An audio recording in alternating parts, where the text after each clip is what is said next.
We're back to making fun of the Cleveland Browns as we're on Shedeur watch, Stefanski getting fired watch, and now the Browns are rolling into a bowl game that you were not aware of because the loser of this game is getting fired between Stefanski and Mike McDaniel. Just like he's as I was, and when we're looking at this matchup, it's a Timmy South Park slap fight.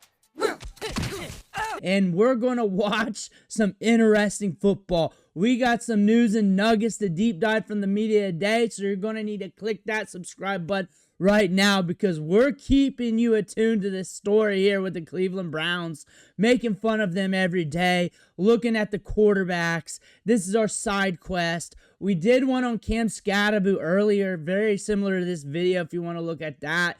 But click that button. Stop missing out. I'm also helping you win your fantasy leagues because that's what we do around here.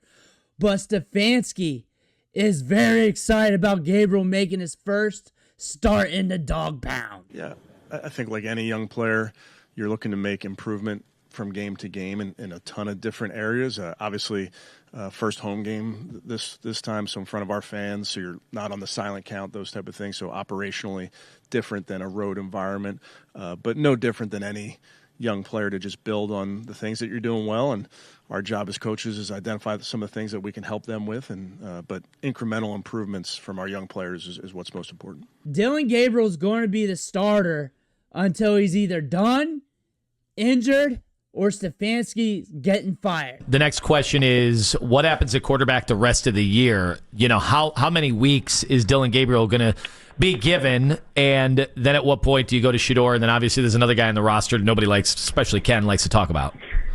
Yeah, I mean, you'd like to land that A. right on like exactly a 5.0 or something like that, right? No, I think Dillon Gabriel is going to play for the foreseeable future as long as he's healthy. I don't think there's any intention to play Shedeur until a certain point, and I know that there's no chance that Watson is healthy enough until a certain point. So mid to late November is the earliest that he will be cleared to return to practice. And Stefanski's eventually going to get fired. But the question is, when will Shedeur get his opportunity to start? And it's a matter of time. It's going to happen sooner than later. When do you think you'll see Shedeur? Geez, if Gabriel keeps getting hit 16 times a game, it could be next week. I think after the bye week is a fair assessment. I don't know how long after the bye week, but I think Gabriel should get a couple more starts for sure. So far, a change of quarterbacks has not corrected all the other problems. So there'll be plenty of time, I think, for Shedeur to play, even if it's not immediately after the bye week. The big question is, will we see him after the bye week? Like, they go through the bye, they allow him to get some extra work with the ones, allow him to get prepped. That makes a lot of sense. But another question, do we even want to see him out there with this team? The thing is even the most ardent Shedeur fan would have to admit they're nervous about when he takes over based on everything there. Joe Flacco struggled. Joe Flacco's got 18 years experience. 18 or 20? Is it 20? 18. Either way, it's a lot of experience. Like, in some jobs, he could actually retire with full pension in regular life, let alone being in football. He struggled with the offensive line. Dillon Gabriel clearly struggling with the offensive line and the offense. Shedeur, again, I don't think that they did this on purpose to railroad him or anything like that. But you know how the Browns have been, and they haven't always handled situations the very best. You had him throwing the ball, boys. He was going to Baldwin Wallace to get extra work in.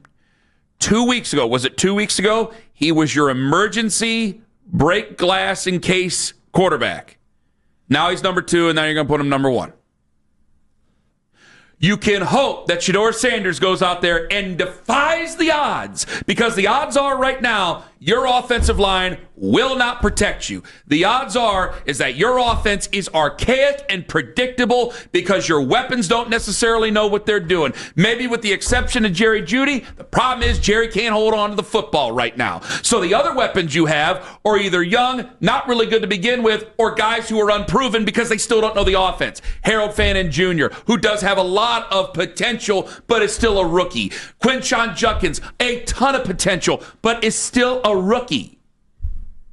So you don't want to know the truth. You want to deny that. I got people calling me liars here on social media. Okay, but you can't tell me that you have full faith that he's going to go out there and look. So, guys, it's probably going to be even worse because eventually he's going to play for this football team. And if you believe the Browns are going to do Browns things, then the Browns are going to get blamed, and it's going to be bad. So get ready. I want him to play, but I want him to be ready to play. I want him to have a good situation. Like, we're not getting any separation from the wide receivers. The offensive line hasn't been doing their job. He's going to take a lot of unnecessary hits. It's not an optimal situation. He was throwing to practice squad guys and equipment guys in training camp. Wasn't getting the reps he really needed. They weren't working on developing him. And now he could be just thrusted in this. They could be pulling the ripcord this week against the Dolphins if Dillon Gabriel has a bad run. What if Stefanski would rather get fired than start Shedeur, though? Think about what you're giving up if you give up Shedeur. And if you're Stefanski, you are very upset at that development because Shedeur is essentially, he could be his get-out-of-jail-free card when it's all said and done. Oh, I don't even think Kevin thinks like that. I think Kevin would rather get fired than play Shedeur at this point. That's the way it feels. I'm not saying that's definitively what it is, but I'm not doing charity work here. I'm not doing charity work for Shedeur Sanders, and by the way, he doesn't need it, and I'm sure as hell not doing it for the Jets. Make me a real offer. And so for Shedeur, okay, a third and a future fourth or 2/3. All right, maybe. But if you really want Shedeur, if he is the miracle salve to save the Jets, you come with a 5th-round offer, you're going to get laughed out of the NFL. Well, and that's what Evan needs to hear. Evan Roberts, the guy in the clip, that's what he needs to hear. A 5th-round pick isn't going to be anywhere close to getting it done. It just makes no sense for the Browns. Why would the Browns do that? We're not everyone's minor league farm system. We're not the Montreal Expos. That's not what we're doing. We're not your feeder system where you can just pick apart the pieces you like and then we'll make you just a little bit better. It's frustrating. The 5th-round pick in return was the frustrating part for myself. Now, why is it you think that Stefanski would rather be fired than play Shedeur? Because of the entire way the Browns have handled this whole thing. That is the question here. Because when you're thinking about that, there is some rift between him, the front office. You can tell no words have been said, but it'll probably be in a random book in the next 10 years. He's on the hot seat. He's going to get fired. It's inevitable. Tony, whose seat is hotter right now, Kevin's or McDaniel's? Well, I'll say Kevin's for this reason. Wow. The Browns bye week comes up in 2 weeks. The Dolphins bye week doesn't come up for like 5 or 6 weeks. And I know Tennessee didn't wait for the bye week to fire their coach, but that's usually when you do it if you can't stand what you're watching anymore. So for that reason, I did think he might be a little bit hotter with the bye week approach. It's just a matter of when. Stefanski's tenure here with the Browns is almost done, and now we got the bowl game of him and Mike McDaniel. Which one's going to get fired this week? Which one is going to lose their job? You don't want to see anybody lose their job, but when you're looking at both these teams, they have been a wreck. When you look at what Barry and them have done with this team, considering they got this team with a lot of assets, they've been a wreck. And it's been getting worse, and they could not get the quarterback position right. They could have ruined these 2 rookies right here at the quarterback position. Like, you're looking at Gabriel. Like, there's some good things about his profile. He's accurate, fast mental processor, but you didn't give him the competition in camp. And Shedeur, we know he's accurate as hell downfield, pushing it downfield, tight windows, by the sideline, in the red zone, those areas. Good command, good leadership, cool under pressure, like all those good qualities. And I'm going to say his prospect profile wasn't 100%, but guess what? Developing your rookies, and it's pretty apparent that you should, considering you got 2 first-round picks on the table next year. You got a top-tier defense. You got a good running back. And if you could build with a rookie here, especially Shedeur on a day 3 contract, a round 5 contract, I've been saying this all along. Like, take his name away, because I know people look at his name one way or the other, like they're either super in love with him or they hate him. But really, you just look at this. Like, his contract's so cheap right now. Your defense has been elite, but they're about to roll over. But personnel-wise, they've been elite. They've been looking good. And some of those guys are going to get re-upped on contracts soon, which is going to make it hard to keep that defense the way it is.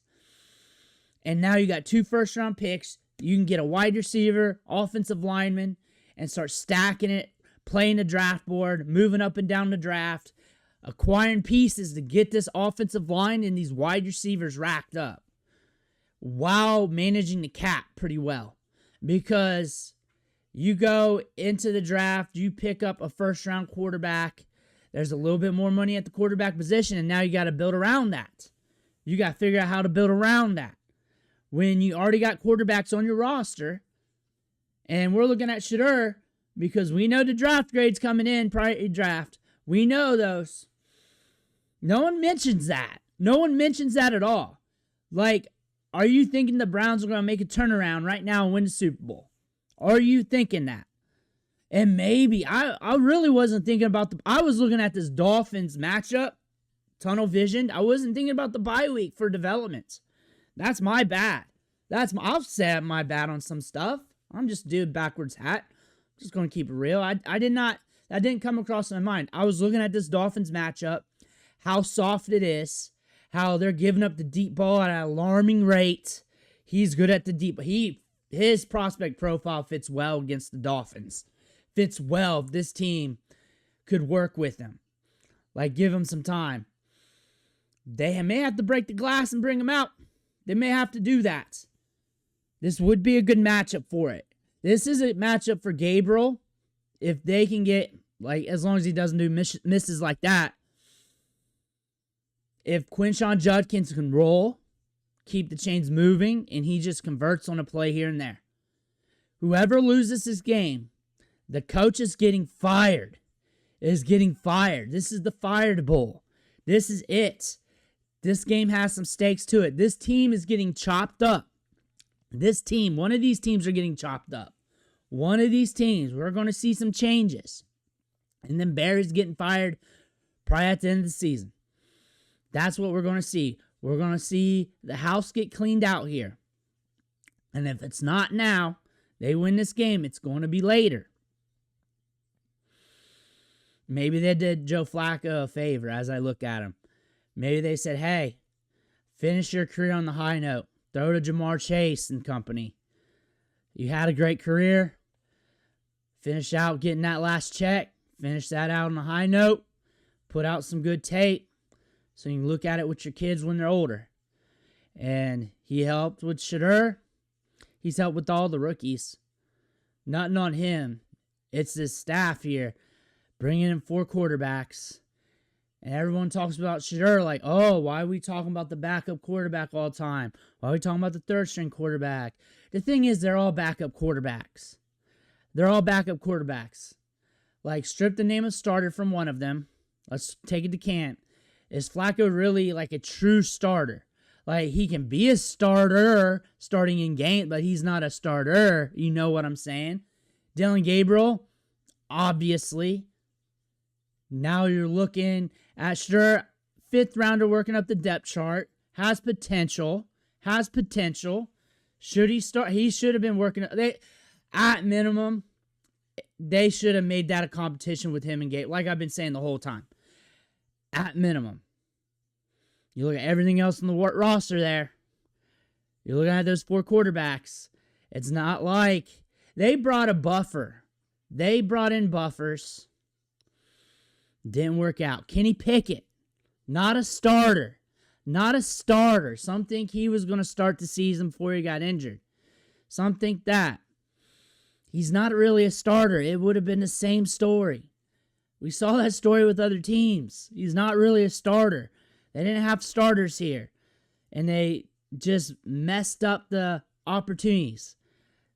And then they didn't allow them to compete. I don't know why. And you had the perfect moment to do that when Gabriel was completing like 20 to 30% of his passes. Shedeur was red hot. You could have definitely made that move and just started pushing it. And it's not like Shedeur wasn't red hot prior to that, because he was almost dead nuts flawless going into that. Like, I understand going into camp, your third rounder, your fifth rounder, you don't agree with everything that happened. You don't agree with it, so you're rolling with your guy. But again, you just got to cut a spade a spade. Once you start seeing your third rounder complete 20 to 30% of his passes in practice, getting balls batted down, throwing picks, 3-5 practices in a row right here, and this guy's been hot for months. You got to develop your guys. Now you're in this spot right now. You're about to get fired, son. You're about to get fired. And you could have had both these guys developed a little bit better, and it would have helped Gabriel too, because he would have had some competition, and when he came back from those injuries, he would have to push himself a little bit more. Wow. Who's up next? Probably Schwartz.